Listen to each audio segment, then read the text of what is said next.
The woman collapsed into the snowdrift outside Kearney, Nebraska. Her fingers blew beneath torn gloves, her breath coming in shallow gasps that barely fogged the frigid December air of 1881. Nora Patterson had been walking for 3 days since the stagecoach accident that killed the driver and left her stranded 20 miles from anywhere. And now her legs simply refused to carry her another step.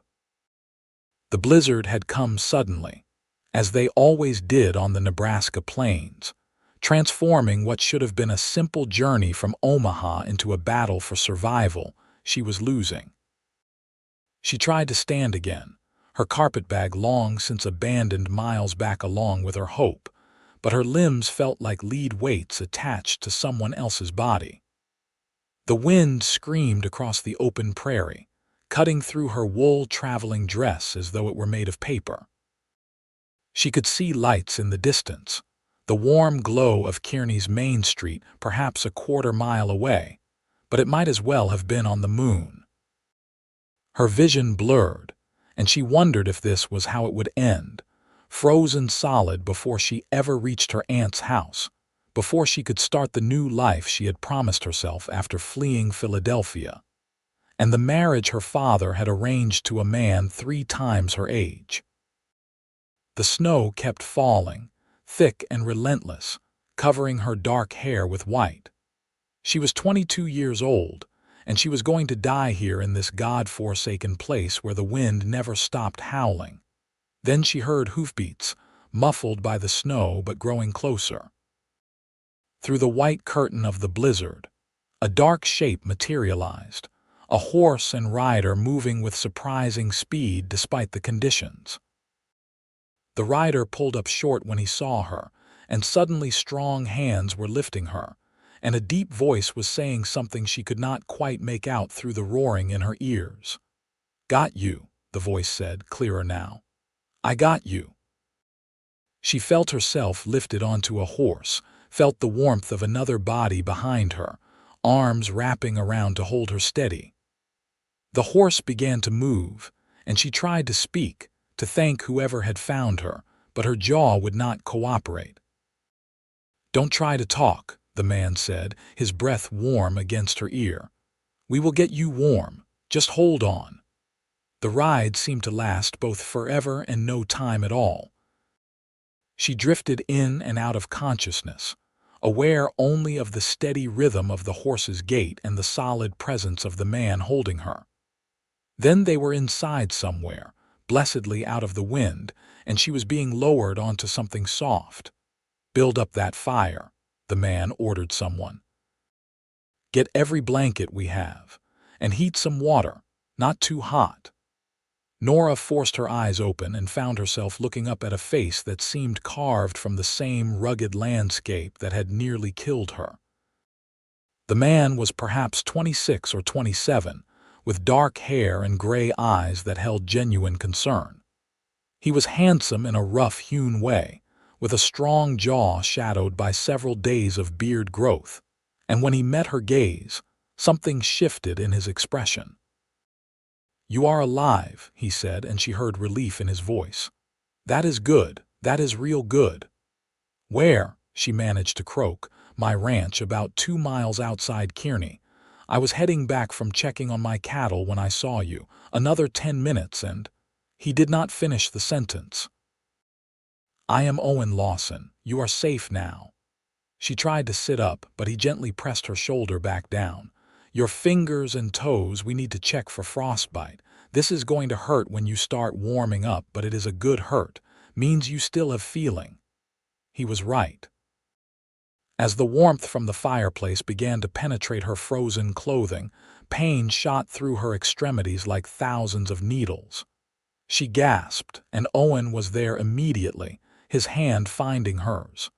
"Squeeze if you need to," he said. "Squeeze hard as you want." She did, gripping his calloused hand with surprising strength as the agony of returning circulation swept through her.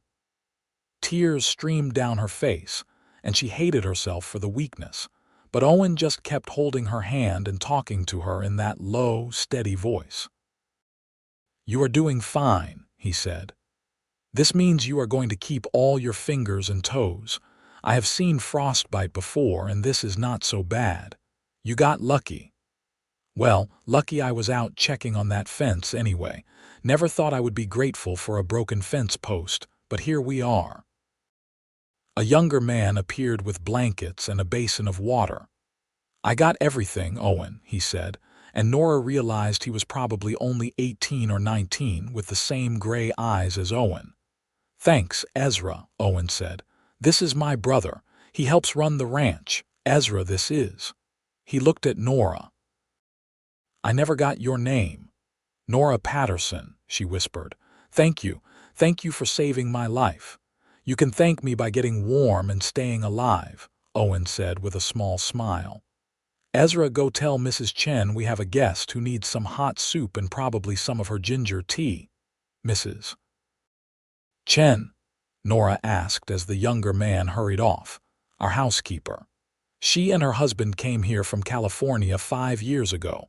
Best cook in 3 counties, and she knows more about healing than most doctors I have met."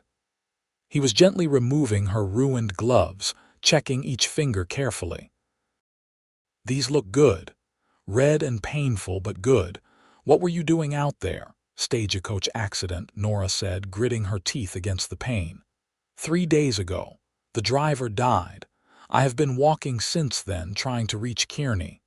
My aunt lives here, Margaret Patterson. Do you know her?" Owen's eyebrows rose. "Miss Margaret, she is your aunt. She never mentioned expecting anyone. She does not know I am coming. I wrote her, but I left Philadelphia before she could have received the letter. I needed to get away quickly." She saw his expression grow cautious and added hastily, "Nothing illegal. I just needed to leave before my father could force me into a marriage I did not want." Understanding dawned in Owen's eyes. "Ah. Well, Miss Margaret will be glad to see you, I am sure. She comes out here sometimes to bring baked goods and try to convince me to come to church more regular. She is a good woman." "You are not particularly religious?" Nora asked, grateful for something to focus on besides the pain. "I have had some disagreements with God over the years," Owen said quietly, and she heard old grief in his voice. "But we have reached an understanding. I do not tell him how to run the universe, and he mostly leaves me alone." He stood up, blankets in hand. "I need to get you out of these wet clothes. I will have Mrs. Chen help you, and I will step outside." Before he could leave, Nora caught his hand again. "Mr. Lawson, Owen, you saved my life out there. I will never forget that."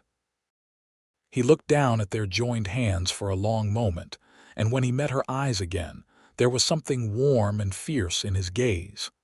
"You will never be cold again," he said, and it sounded like a promise. "Not while I am around, Mrs. Chen bustled in then, a small woman with quick hands and kind eyes, shooing Owen out of the room. She helped Nora out of her frozen clothing, clucking her tongue at the state of Nora's dress and undergarments, and wrapped her in flannel nightclothes that must have belonged to someone else at some point because they were far too big. But they were warm and dry, and Nora could have wept with gratitude. "You drink this," Mrs. Chen said, pressing a cup of hot tea into Nora's hands. "Ginger and honey. Good for warming from inside. Then you eat soup, then you sleep. You are very lucky man found you. Owen is good man. Lost his parents 2 years ago to fever, both within a week of each other. He runs this ranch all by himself now, takes care of his brother, never complains. Good man." Nora sipped the tea, feeling warmth spread through her chest. "He seems like it." "You rest now," Mrs. Chen said. "Tomorrow you see your aunt. Tonight you heal." Nora drifted off to the sound of the wind howling outside and the crackle of the fire, feeling safer than she had in months. In her dreams, she felt strong arms around her and heard a voice promising that she would never be cold again. She woke to pale winter sunlight streaming through a window and the smell of coffee and bacon. For a moment, she could not remember where she was, and then it all came rushing back. the blizzard, the near death, Owen Lawson pulling her from the snow. She sat up carefully, testing her fingers and toes. Everything worked, though she was sore in places she had not known could be sore. Someone had left clothes for her on a chair beside the bed, a simple calico dress and proper undergarments. They looked new, and Nora wondered where they had come from. When she emerged from the bedroom, she found herself in a comfortable ranch house that was larger than she had expected. The main room combined kitchen and living area, with a massive stone fireplace dominating one wall. Owen sat at a rough-hewn table, paper spread before him, but he looked up immediately when he heard her. "You are up," he said, standing quickly. "How do you feel?" "Alive," Nora said with a small laugh. "Thanks to you, I cannot believe you found me out there." "Well, I cannot take all the credit. My horse spooked at something, and when I went to see what had bothered him, there you were." He pulled out a chair for her. "Sit. Eat. Mrs. Chen left enough food for an army before she went home last night." Nora sat, suddenly ravenous. Owen filled a plate for her, bacon and eggs and fresh bread with butter, and she ate with an appetite that would have horrified her mother's sense of ladylike behavior. Owen watched her with obvious approval. "Where did the dress come from?" she asked between bites. "I rode into town first thing this morning and explained the situation to Mrs. Henderson at the general store. She picked out some things she thought might fit. I guessed at your size, so if they do not work, we can exchange them." Nora looked down at the dress, which fit surprisingly well. "You did this before I even woke up. I figured you would want to see your aunt as soon as possible, and you could not very well go into town in my old nightshirt," he grinned. "Though I will say you made it look better than I ever did." She felt her cheeks warm. "That is very kind of you." "All of this is. I do not know how I will ever repay you." "You do not owe me anything," Owen said firmly. "Any decent person would have done the same." "But not any person did," Nora pointed out. "You did. And you brought me here, and you are feeding me, and you bought me clothes." "That is not nothing." Owen looked uncomfortable with the praise. "You want to see your aunt today?" "Yes, please. I am sure she is worried if my letter reached her." "I will hitch up the wagon. The roads are still pretty bad from the snow, but we should be able to make it into town." The ride into Kearney took about an hour, the wagon moving slowly through snow-packed roads. Owen handled the horses with easy competence, and Nora found herself watching him more than the scenery. There was something solid about him, something dependable that she had rarely encountered in the men of her acquaintance back in Philadelphia. Her father's friends had all been polished and educated, but they had also been calculating and cold, always looking for advantage. Owen seemed different, as straightforward as the prairie stretching around them. "What made you come to Nebraska?" Owen asked after a while. "Besides running from an unwanted marriage." "I wanted a fresh start," Nora said. "Philadelphia was suffocating me. All those rules about what a woman should be, what she should want. I was expected to marry well, run a household, produce heirs, and never have a thought in my head more complicated than which china pattern to choose. When my father arranged my engagement to Horace Blackwell, a banker twice widowed and old enough to be my grandfather, I knew I had to leave." "So you just left?" "I withdrew all the money I had inherited from my mother, packed a bag, and bought a ticket west. My Aunt Margaret has been writing to me for years, telling me about Nebraska and encouraging me to visit.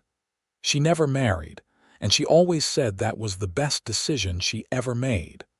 I thought maybe she could help me figure out how to live on my own terms." Owen nodded slowly. "That takes courage. Most people just accept what is handed to them." "What about you?" Nora asked. "Mrs. Chen said you lost your parents 2 years ago. That must have been hard." His hands tightened on the reins for just a moment. "It was, still is some days." They built this ranch from nothing, came out here in '57 when this was still wild territory. They survived droughts and locusts and everything else this land could throw at them. Then fever took them both in a week. Did not seem fair. "I am sorry," Nora said softly.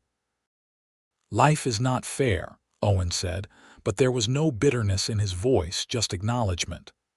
"But you keep going anyway. That is what they would have wanted. So I run the ranch, take care of Ezra, and try to build something that would make them proud." They reached Kearney as the town was coming fully to life for the day. It was larger than Nora had expected, a proper town with a main street lined with businesses, a hotel, a bank, several saloons, and a white church with a tall steeple. Owen guided the wagon to a neat house on a tree-lined side street and helped Nora down. "This is Miss Margaret's place," he said. "You want me to come in with you, would you? I am suddenly nervous." He offered his arm and they walked up to the front door together. Before Nora could knock, the door flew open, and a woman in her 50s with iron gray hair and Nora's same blue eyes gasped. "Nora, is that really you?" "Aunt Margaret," Nora said, and then she was being pulled into a fierce hug. "Oh, my dear girl, I was so worried. I got your letter yesterday and then I heard about the stagecoach accident and I thought—" Margaret pulled back, holding Nora at arm's length. "Are you all right? Where have you been?" "I am fine now," Nora assured her. "Thanks to Mr. Lawson here. He found me in the blizzard yesterday and saved my life." Margaret turned her attention to Owen, her eyes softening. "Owen Lawson, I should have known. You always were one of the good ones. Come in, both of you. I want to hear everything." Inside Margaret's cozy parlor, Nora told the story of the stagecoach accident, her days of walking, and her near death in the snow. Margaret listened with growing horror, reaching out to grip Nora's hand tightly. "You could have died," she whispered, "if Owen had not found you." "But he did," Nora said. "And I am here now, and I am not going back to Philadelphia. I meant what I said in my letter, Aunt Margaret. I want to stay here to make a new life." "Of course you can stay," Margaret said immediately, "for as long as you want. This is your home now." She turned to Owen. "And you, young man, I do not know how to thank you properly. You have given me back my niece." Owen stood, looking embarrassed by the attention. "I should get back to the ranch. I am glad Nora found you, Miss Margaret." He met Nora's eyes. "If you need anything, you know where to find me." "Wait," Nora said, standing quickly. She crossed to him and took his hand. "Thank you again for everything. I hope I will see you again soon." "I am sure you will," Owen said, squeezing her hand gently. "Kearney is not that big a town." After he left, Margaret turned to Nora with a knowing smile. "Well, Owen Lawson, that is interesting." "What do you mean?" "He is one of the most eligible bachelors in 3 counties, and he just looked at you like you hung the moon. I have never seen him look at any woman that way before." "You are imagining things," Nora said, but she could not help the flutter in her chest. "He was just being kind." "If you say so, dear," Margaret said, clearly not believing a word of it. "Now, let me show you your room and you can tell me all about what happened in Philadelphia." Over the next few weeks, Nora settled into life in Kearney. It was different from Philadelphia in every conceivable way, but she found she loved it. The people were friendly and straightforward, the pace of life slower but somehow more purposeful. Margaret introduced her to everyone in town, and Nora began to feel like she belonged somewhere for the first time in her life. She saw Owen regularly. He came to church every Sunday, sitting in the same pew he had apparently occupied since childhood, and he always made a point of speaking to her afterward. He invited her and Margaret to dinner at his ranch, where Mrs. Chen outdid herself with a feast that left them all groaning and laughing. He showed Nora around Kearney, pointing out the history of the town and introducing her to the shopkeepers and ranchers who made up the community. "Why are you doing all this?" Nora asked one January afternoon as they walked down the main street together. Margaret had encouraged Nora to accept Owen's invitation to accompany him while he ran errands, and Nora suspected her aunt was matchmaking. "Doing what?" Owen asked. "Spending so much time with me, taking me places. You must have better things to do than escort a city girl around town." Owen stopped walking and turned to face her. "I like spending time with you, Nora. Is that so hard to believe? I just do not understand why. I am nothing special." "You are to me," Owen said quietly, and the intensity in his gray eyes made her breath catch. "From the moment I pulled you out of that snow, I felt something. Like I had been waiting my whole life to find you, and I did not even know it until you were right there in front of me. I know that probably sounds crazy." "It does not sound crazy," Nora whispered. "It sounds exactly like how I have been feeling." "Really?" Hope bloomed in Owen's expression. "Because I have been trying to work up the courage to ask if I could court you proper, but I did not want to presume. You just got here, and you came here to get away from men trying to tell you what to do, and I did not want to be another man pushing you into something you did not want." Nora reached up and touched his face, feeling the rough scratch of his beard against her palm. "You are nothing like those men, Owen. And yes, you can court me." He broke into a grin that transformed his serious face, and right there on the main street of Kearney, Nebraska, he pulled her into his arms and spun her around. People stared, and Nora did not care one bit. The courtship was everything Nora had never known she wanted. Owen was attentive, but never overbearing, romantic, but never false. He brought her wildflowers that somehow survived the Nebraska winter, and he taught her to ride horses across the snow-covered prairie. They went on sleigh rides bundled in blankets, and they sat by Margaret's fireplace talking until late into the night. He told her about his dreams for the ranch, about wanting to expand the cattle operation and maybe start raising horses. She told him about the books she loved to read, about her dream of maybe teaching someday if the town would let her. "Why would they not let you?" Owen asked, genuinely puzzled. "Because I am a woman and women are not supposed to want careers." "That is foolish," Owen said. "You would be a wonderful teacher. You are smart and patient and good with people. If that is what you want to do, I will help you make it happen." Nora felt tears prick her eyes. No man had ever supported her dreams before. They had always tried to diminish them, to convince her that what she wanted did not matter. Owen was different. Owen saw her as a person, not a possession. In March, when the first hints of spring began to soften the harsh Nebraska winter, Owen asked Margaret's permission to propose. Margaret gave her blessing with tears in her eyes, saying she could not have chosen a better man for her niece if she had tried. Owen planned the proposal carefully. He took Nora to a rise on his property where you could see for miles across the prairie, and as the sun set in a blaze of orange and pink, he got down on one knee. "Nora Patterson," he said, "I told you that day in the snow that you would never be cold again. I meant it. I want to spend the rest of my life keeping that promise. I want to wake up next to you every morning and fall asleep with you every night. I want to build a life with you, raise a family with you, grow old with you. Will you marry me?" "Yes," Nora said, pulling him to his feet and kissing him.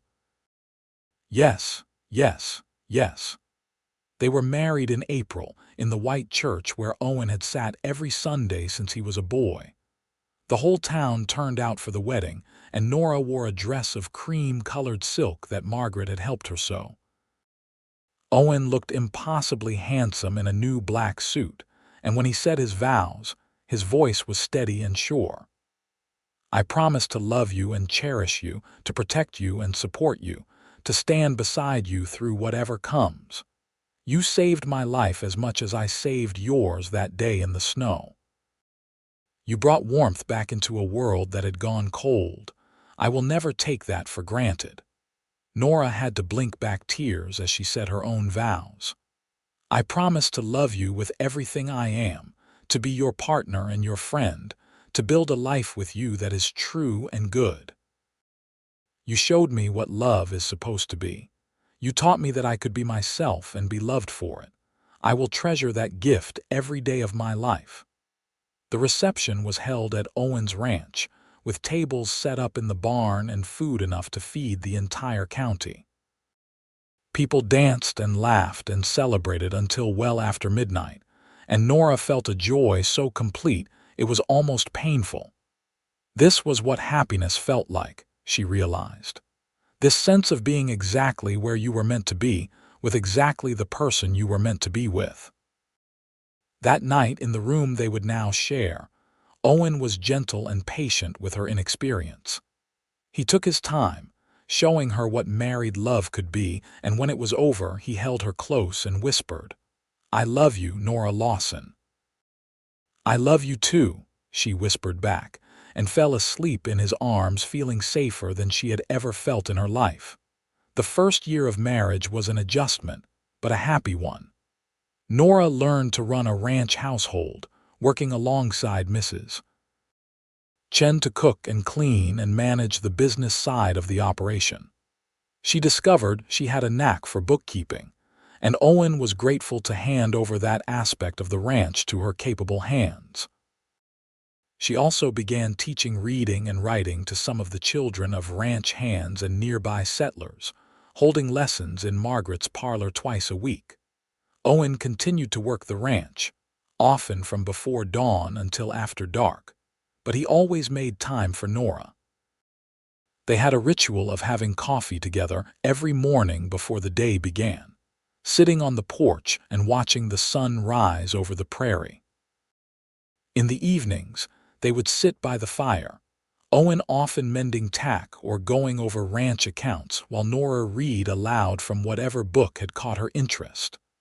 "I never get tired of your voice," Owen said one night in October as she read from a volume of poetry Margaret had given her. "Even when I am reading sappy romantic verse," Nora teased.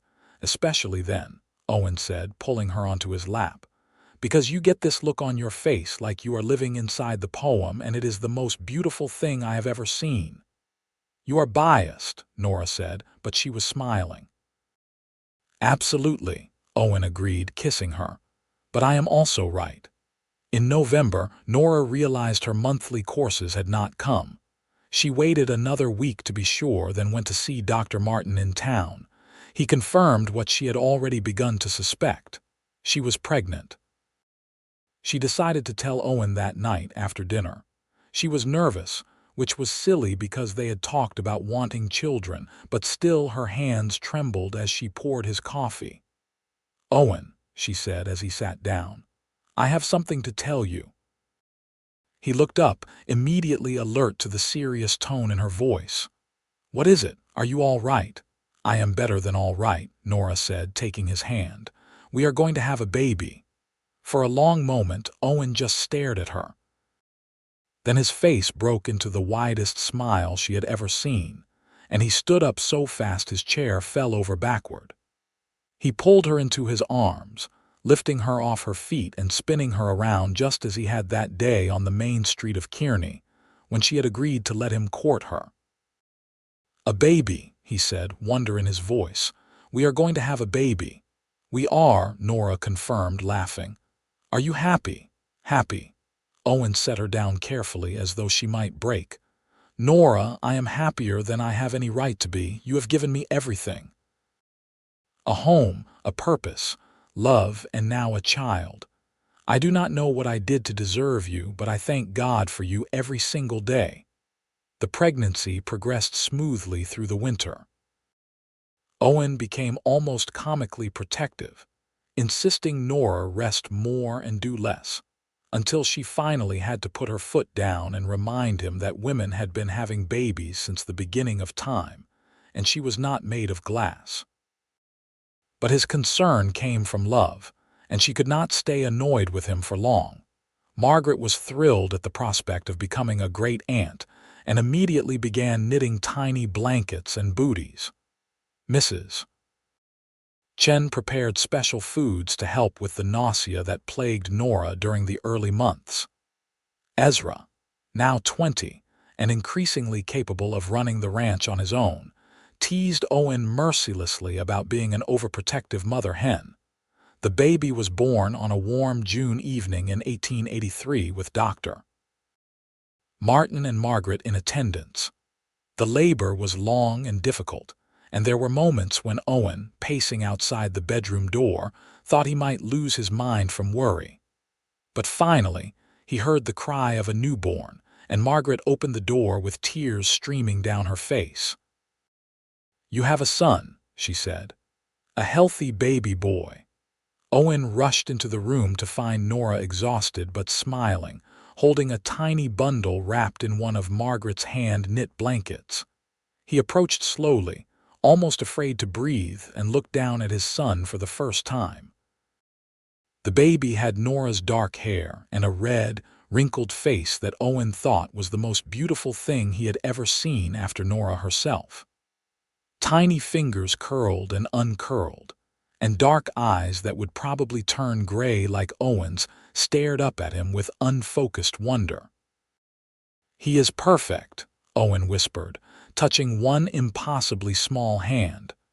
The baby gripped his finger with surprising strength, and Owen felt his heart crack open in a way it never had before. "We made him," Nora said softly. "Can you believe it? We made this perfect little person." "What should we name him?" Owen asked, unable to take his eyes off his son. "I was thinking James," Nora said. "James Owen Lawson, after your father and you." Owen had to clear his throat past the sudden lump. His father would have loved this, loved meeting his grandson. The grief that Owen thought he had come to terms with flared up again, but it was tempered by joy. His parents were gone, but their legacy continued. The ranch they had built would be passed down to this tiny boy, and to whatever other children he and Nora might have. "James," Owen said. "That is perfect." The months that followed were exhausting and exhilarating in equal measure. James was a good baby, healthy and curious, but he still demanded constant attention. Nora handled motherhood with the same competence she brought to everything else, though Owen could see the toll the sleepless nights took on her. He helped as much as he could, walking the floor with James when he fussed, changing diapers despite the ribbing he got from some of the ranch hands, feeding the baby bottles of milk when Nora needed to rest. "You are a natural at this," Nora said one night, watching Owen rock James to sleep. "So are you," Owen replied. "Look at him, Nora. We made this. We made this little life, and we get to watch him grow up. Do you ever just stop and marvel at that all the time?" Nora said, coming to stand beside them. She leaned her head on Owen's shoulder, and together they watched their son sleep. As James grew, the ranch prospered. Owen's hard work and smart management paid off, and they were able to expand their cattle operation and purchase more land. Nora continued teaching, bringing James with her to lessons until he was old enough to be left with Mrs. Chen. Margaret remained a constant presence in their lives, doting on her great-nephew and providing Nora with advice and support. When James was 2, Nora told Owen she was pregnant again. This time, the news was less of a surprise but no less joyful. Their daughter was born in March of 1885, a tiny girl with Owen's gray eyes and a surprisingly loud cry for such a small person. "What do you think?"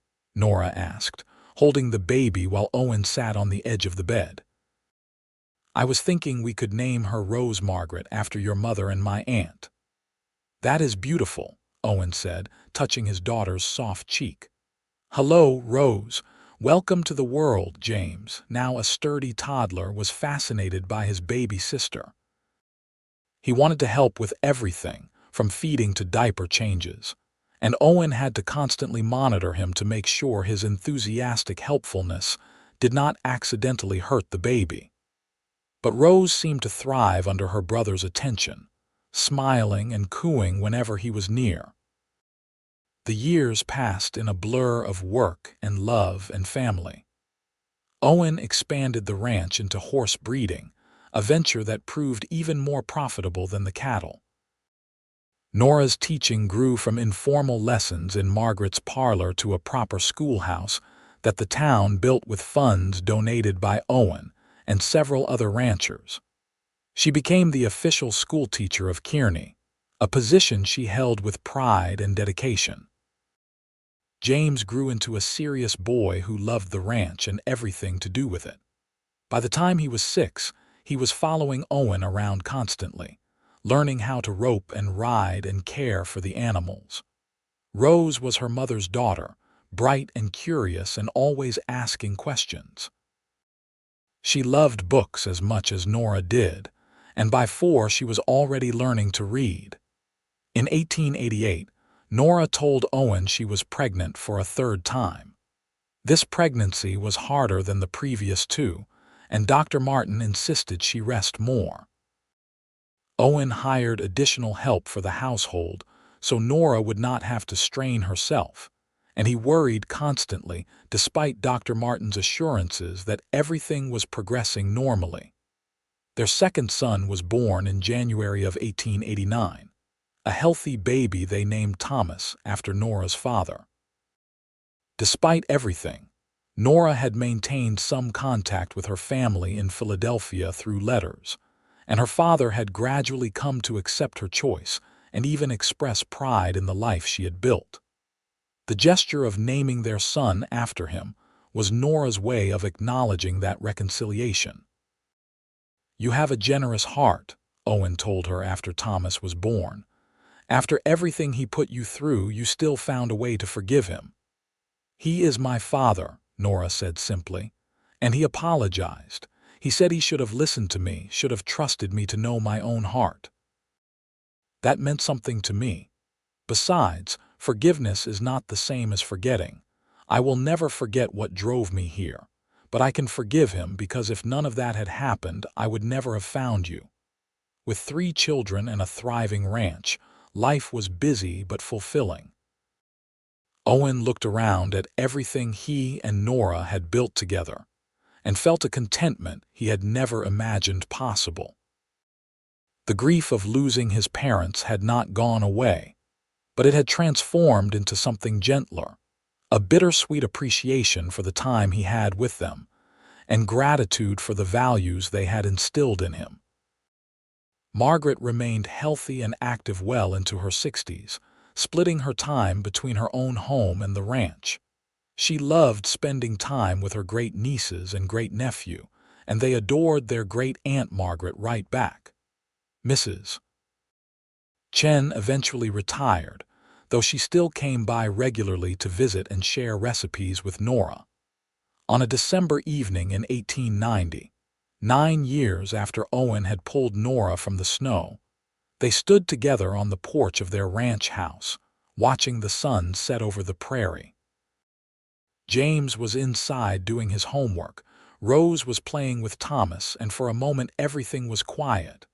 "Do you remember the day we met?" Owen asked, pulling Nora close against the evening chill. "Every detail," Nora said. "I remember thinking I was going to die, and then suddenly you were there." "You saved my life that day, Owen." "We saved each other," Owen corrected.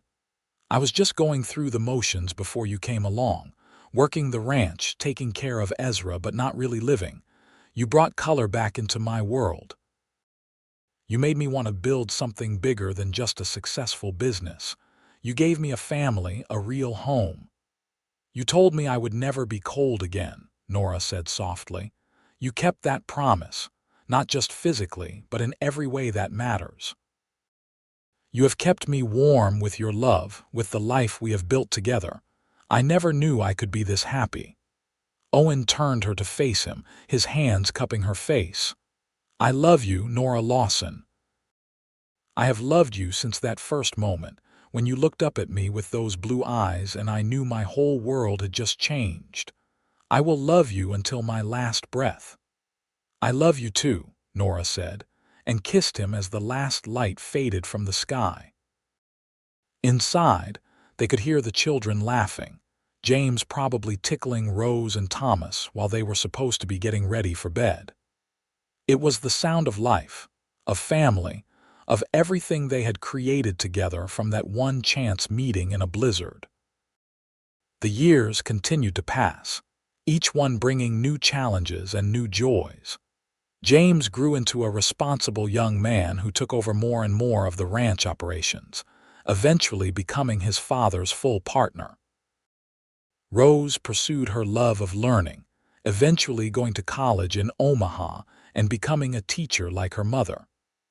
Thomas proved to have a gift for working with horses and established a training program that made the Lawson Ranch famous throughout Nebraska.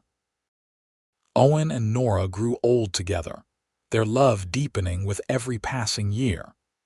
They celebrated 25 years of marriage in 1907, surrounded by their children, their grandchildren, and the community they had helped build. Margaret had passed away peacefully in her sleep 2 years prior, but her presence was felt in the gathering, in the love that filled the room. 25 years, Nora marveled, sitting beside Owen at the head of the table. It seems like yesterday and a lifetime ago all at once. Best 25 years of my life, Owen said, raising his glass. To my wife, the woman who taught me what it means to truly live. The woman who walked out of a blizzard and into my heart and never left. To Owen, Nora said, her eyes bright with tears. The man who promised I would never be cold again, and kept that promise every single day. Their children and grandchildren cheered, and the party continued late into the night. Later, when everyone had gone home or gone to bed, Owen and Nora sat on the porch as they had countless times before, holding hands and watching the stars. You ever wonder what would have happened if I had not been out checking that fence that day? Owen asked. If I had been 10 minutes later or taken a different route? I try not to think about it, Nora admitted. It is too frightening, but I believe we were meant to find each other, Owen. Everything that happened, every choice that led us to that moment, it was all leading us to each other. Maybe you are right, Owen said. I like to think my parents had something to do with it. They always wanted me to find someone to love, to not be alone. Maybe they were watching out for me. I am sure they were, Nora said. And I am sure they are proud of what you have built, what we have built together. This ranch, our family, our life. It is everything they hoped for you. They sat in comfortable silence, two people who had spent so much time together that words were often unnecessary. The love between them was as steady and enduring as the prairie itself, tested by time and hardship, but never breaking. Owen passed away peacefully in his sleep in the spring of 1915, at the age of 60. Nora was beside him when he went, holding his hand just as she had held it through every important moment of their life together. His last words were a whisper, "Never cold again." "Never," Nora promised through her tears. "Never cold, my love." She lived another 12 years, spending her time with her children and grandchildren, keeping the ranch running with James's help, and tending the flower garden she had planted years ago. She never remarried, though several men approached her over the years. There was only ever one Owen Lawson, and she had been lucky enough to find him. On a December evening in 1927, Nora sat on the porch of the ranch house, wrapped in blankets against the winter chill. Snow was falling, soft and gentle, and she watched it with a small smile. A blizzard had brought her to Owen all those years ago, and now snow would usher her out of this world and into the next. She was not afraid. She was 98 years old, and she had lived a life so full of love and joy that she had no regrets. As she closed her eyes for the last time, she felt warmth surround her, and she could have sworn she heard Owen's voice. "I told you," he said. "Never cold again." "Never," Nora whispered. And then she was with him again in whatever place waited beyond this life, together as they were always meant to be. The ranch continued for generations, passed down through James and his children and his children's children. The story of Owen and Nora became family legend, told and retold with each passing year. The story of a woman who collapsed in the snow and a cowboy who promised she would never be cold again, and the extraordinary love that grew from that promise. In the cemetery outside Kearney, their headstones stood side by side, simple markers that read, Owen Lawson, 1855–1915, beloved husband, father, and grandfather Nora Lawson, 1859–1927, beloved wife, mother, and grandmother, but the words on the stones could never capture what they had meant to each other, what they had built together. That lived on in the ranch, in their descendants, in the schoolhouse where Nora had taught, in the church where they had married. It lived on in every act of love and kindness their children and grandchildren performed, carrying forward the legacy of two people who had found each other against all odds and built something beautiful from it. The story of Owen and Nora was not a fairy tale. It was real, with all the struggles and sorrows that real life brings. But it was also a testament to the power of love, to the way two people can save each other, to the truth that sometimes the greatest journeys begin with a single moment of grace. And it all started with a promise made on a winter day in 1881, when a cowboy pulled a freezing woman from the snow and told her she would never be cold again.